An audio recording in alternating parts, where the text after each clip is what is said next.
Hi, this is Steph with Belladonna Dyes, and today we're going to make a double arc offset. The first thing that you're going to want to do is center your shirt. For this design, I want to do the sleeve inside the other sleeve technique, and I do have a video for that down below. I'm going to speed this video up to warp speed just to save on time. I have been finding that my longer videos are getting fast forwarded through or just not watched all the way. And it's super important and really helpful that my videos do get watched till the end, if you can do it. So, like I said, I'm going to speed this way up, and in the description box below, there is a slowed down version of how to center your shirt.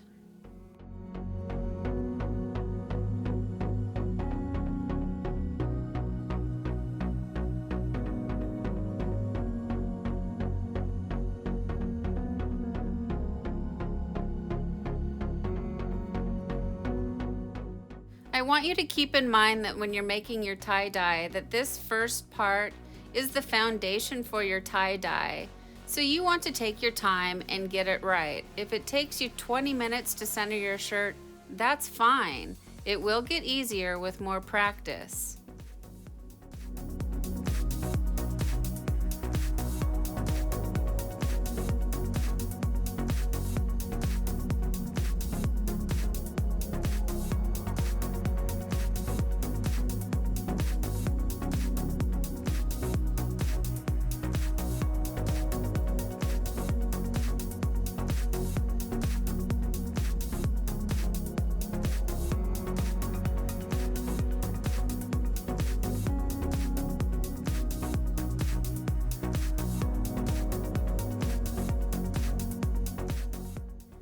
Now that the shirt is all smoothed out and ready to go, I'm using a washable marker to draw out my pattern.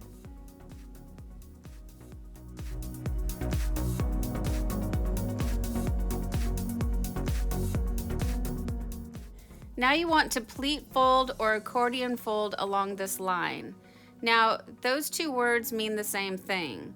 You just basically want to go up along this line making your pleats, and you want to keep this line as straight as possible. So if you need to, turn the shirt in front of you, that way it's easier to make that line straight.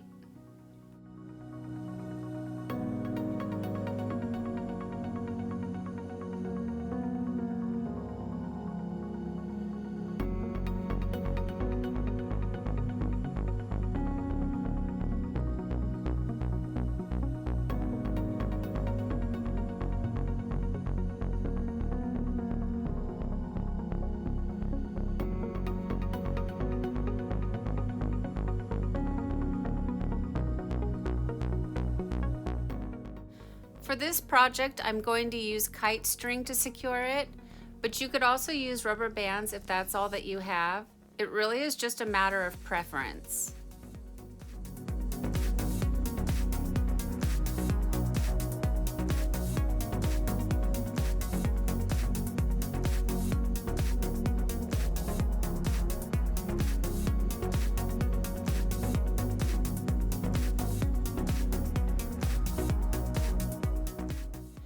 As I'm anchoring down my first line of kite string, I'm just working to make sure that it tightens down in a straight line.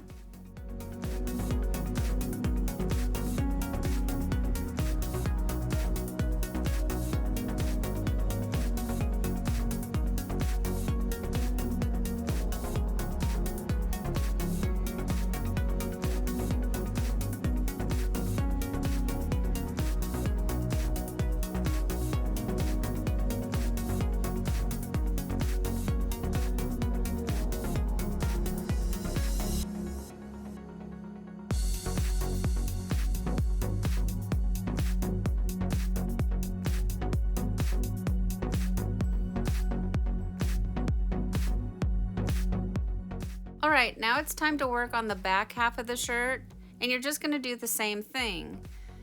Work on your pleats all the way down until you have it completely pleated up, tying it off with a kite string, and then just work your way back up to the center and secure the kite string with a simple double knot.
I got out my yardstick and then I went every 2 inches for lines and decided that they're too big, so I went every 1 inch. And it doesn't have to be perfect. This is just approximate because I'm going to set the shirt aside to dry and I will forget what I tied this shirt up to be. So by marking it in advance, I can remember what my plan was. So I'm going to spray the shirt with a little bit of soda ash to help break the surface tension.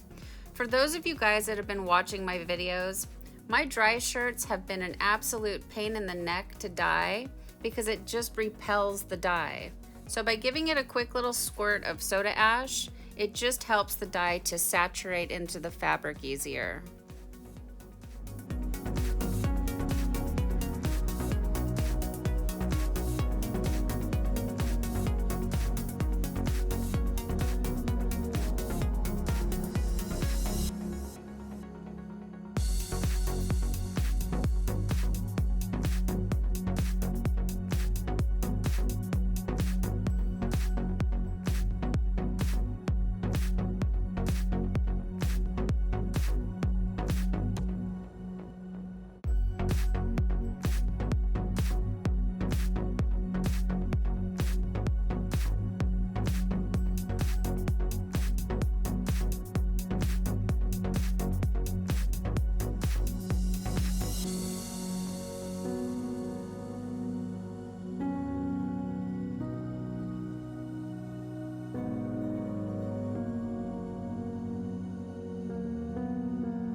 So I lift up my rack and I look at the underside of the shirt to see if I'm seeing any of the dye coming through, and I'm not.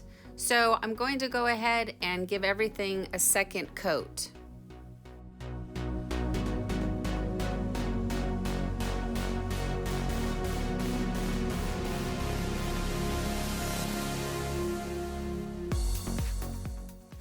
All right, we've got all the dye on the top side.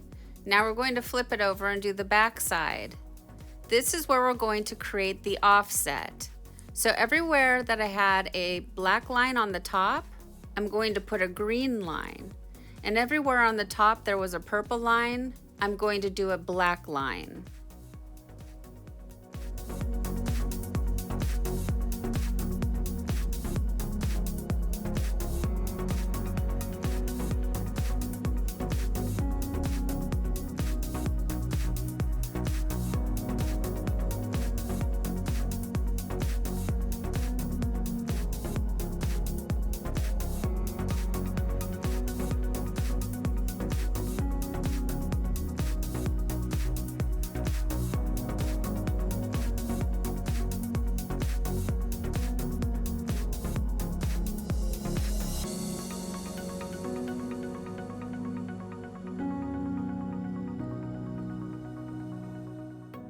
I just want to clarify, you may have noticed you see me going between a 4-ounce bottle and a 16-ounce bottle with the Raven Black. They are the same exact dye. I just wanted to finish up what I had in the little bottle so I could rinse it out and put it away.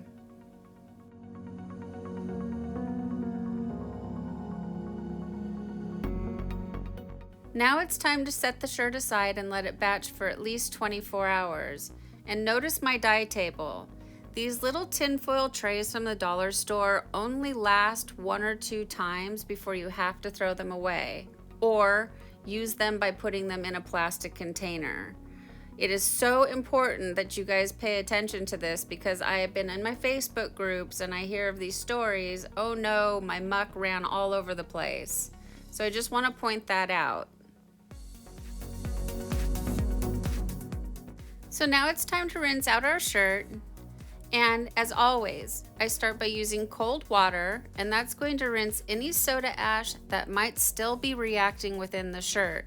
And then I gradually increase the water up to hot. And I rinse until the water runs pretty much clear. From here, I take it to the washing machine and I do a hot water cycle. I do a second hot water cycle using Synthropol, but some of you guys use Blue Dawn dish soap. I have never tried that, so I cannot speak on that. I do a third hot water cycle using Millsoft, and what that does is bring softness back into the fabric after the dye process. Then I put it in the dryer, and we're going to come back and see our results.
Well, here it is, guys. Here's our shirt after it's been washed and dried. And I like the shirt a lot. I do love purple and green together. And the black makes a really nice contrast. I wish I had a little bit better saturation with the black up at the top of the shirt around the neckline, but that's okay. It's still a really good looking shirt. Now, by dyeing it dry, I think that's what's giving the effect of, like, I don't know, the colors look sort of rough around the edges. They don't seem like a real smooth blend between the colors, and I'm not really a big fan of that.